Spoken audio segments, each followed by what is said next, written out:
Hey, welcome everybody on YouTube. My name is Nate here with Hustle Buddies, where we share tools, tips, and advice for Amazon sellers. Now in today's video, we're going to be doing something that I have not seen on YouTube yet, and that is a step-by-step process for how to enroll in Amazon's North American Remote Fulfillment by FBA service. Okay, now that's a little bit of a mouthful, so stay with me, and we're gonna get a little bit technical, but really it's not too hard. So just follow our step-by-step process and we'll get in there. All right, stay tuned.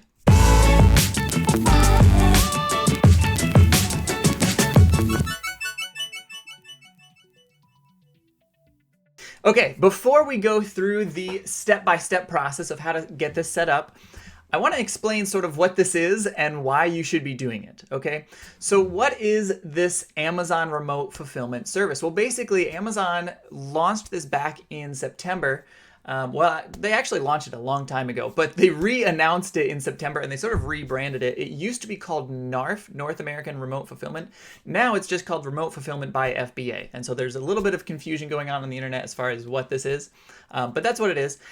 And it's taking your FBA items, the stuff that's already in the warehouses here in the US, and it's making those items available to ship to Canada and Mexico without you doing anything. You don't have to handle anything extra. You don't need to worry about import and export. You don't need to worry about, as far as I understand, all the taxes and fees and everything like that, because all of that is built into the price that Amazon automatically sets, okay? So for example, if you're selling an item for 20 bucks, you're selling a pair of pants here for 20 bucks in America, and it costs, I don't know, $5 in taxes, and there's some extra shipping fees and this, that, and the other, it's gonna list that product for maybe $27 in Canada or whatever the pesos version is in Mexico for that same amount, okay? So it will automatically adjust your price to account for all of the extra fees and everything like that. So you will be earning exactly the same amount of money. Okay, now you can manually adjust prices if you think something is too high or too low, and that can be advantageous, especially if there's something that's maybe a little bit of like a fad item or something that sells really well in one country and it's hard to find there. Okay, so you can manually adjust things, but we're going to show you how to set things up so everything is automatic, and then if you want to take things further, you can take them further. Okay, now a couple of the downsides or things that people miss about this fulfillment program. And we hear this all the time in groups like, oh, should I sell on Canada and Mexico? Is it worth it? First off, I want to say, like, the is it worth it question kind of bugs me. It's like, is it worth picking up $1 off the ground? Yeah? Why would it not be worth it? This is free. You push a couple buttons and then you start making more money. There's not a whole lot of downside, but I do want to explain some of the things that can get people caught up.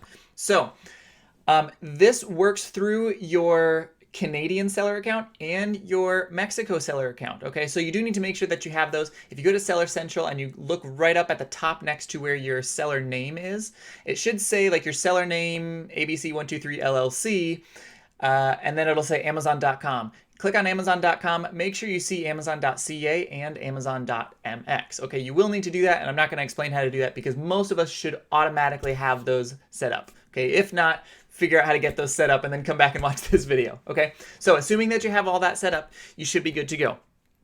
Now, each of those separate sites actually has their own account health, their own feedback score, their own questions, things like that. So it is a small amount of extra work for you, but it's not really very big. Your IPI scores will be different in each one of those. You might have to watch that, but if you're doing good on America, you should be doing just fine in Canada and Mexico, okay?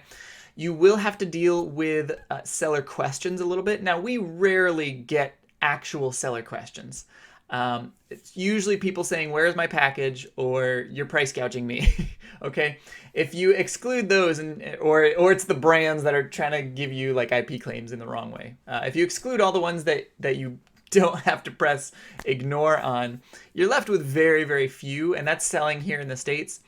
Selling in Canada and Mexico, you're going to get even fewer because on average, just to give you guys a ballpark, you're probably going to sell between 5 to 10% of your total like gross sales. If you're doing, say, 10,000 a month on Amazon.com, then when you start selling on Canada and Mexico, those marketplaces, between the two of them, you'll probably do about 5 to 10% more. So that's like an extra $1,000 for you. All right. And you take all the feedback and all of that stuff, all the customer questions that you're having to deal with doing 10,000, and then you get 10% of that. So if you're answering, I don't know, one question a week or one question a month or something like that, you're going to be doing 10 times less on the other platform. So not a big deal, just something to keep an eye on. Okay, so you do have to deal with that. And then the last thing, this isn't so much like a mistake or anything like that, because again, everything is pretty much automated, but just as sort of like a fine tuning thing, if you really want to take this to the next level, when your listings are created, and I'll show you how to automatically create the listings in Canada and Mexico if they don't exist, but when your listings are created, Amazon's using an auto translator, and that doesn't always work going into Spanish. So you might have to do some fixing there, but for the most part, it works really, really well. Okay, all right, let's dive into the step-by-step process. Follow along with me, and by the end of it, you should be all set up to start making 5 to 10% more every single month for basically doing nothing. All right, here we go. All right, so as you can see here, this was the news from September 29th. What's a little bit strange, though, is this wasn't actually news. This has been around for a long time. They used to limit it to sellers doing over $1 million, then they lowered it a little bit more. And now it's pretty much open to everybody as long as you have your Canadian and Mexico accounts set up. You should be all right, okay? You will need a professional selling account, so if you don't have that, though, I don't know why you're watching these advanced videos. All right, so when you click on that, the news, it just gives you a really brief summary. They cross-post it. They fulfill it with your Amazon inventory here in the US. It's all automatic, blah, blah, blah. Any offer you create on Amazon will automatically pull over to the other ones. Customers will pay all of the import fees, et cetera, et cetera. Amazon will ship your orders directly to the customers for you. Okay, so just a really brief overview. I think they sort of rebranded it at this time, which is why they put it in the news. It changed from NARF, the North American Remote Fulfillment, to fulfillment. Remote fulfillment by Amazon. Okay, so that's the change. To get there, you can either click on the link in the news or go up here to inventory and then remote fulfillment with FBA. Okay, this is fairly simple. It looks like a lot of steps, but you're mostly just clicking through pages. Okay, so this is the first page you'll see. Get to know remote fulfillment, blah, blah, blah, blah, blah. You should be reading all of this, but I'm not going to read it to you out loud. There's going to be a next button way over there on the right or the left side. You'll see it on your screen. Okay, that takes you to the offer creation settings. You want to enable automatic listing creation. Boom, boom, you're good to go. Next page. Okay, then seller fulfilled, read all of that, you understand all of this. This is basically saying if you have any SKU where the same SKU is both FBA and FBM, they are going to mark your FBM quantity and they're going to change that to 0. Okay, that's what this is telling you.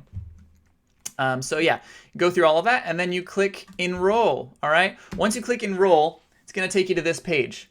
Now, there are 4 steps you'll need to do, but before you do all of that, the ground zero that you'll need to do, up at the top right, there is a settings button, okay?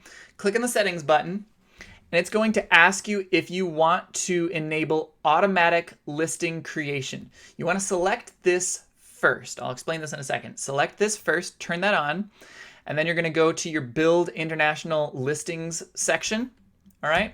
When you do that, it's going to start this long process. This could take, they say up to 4 hours. It usually takes maybe like 20, 30 minutes, depending on how many listings that you have.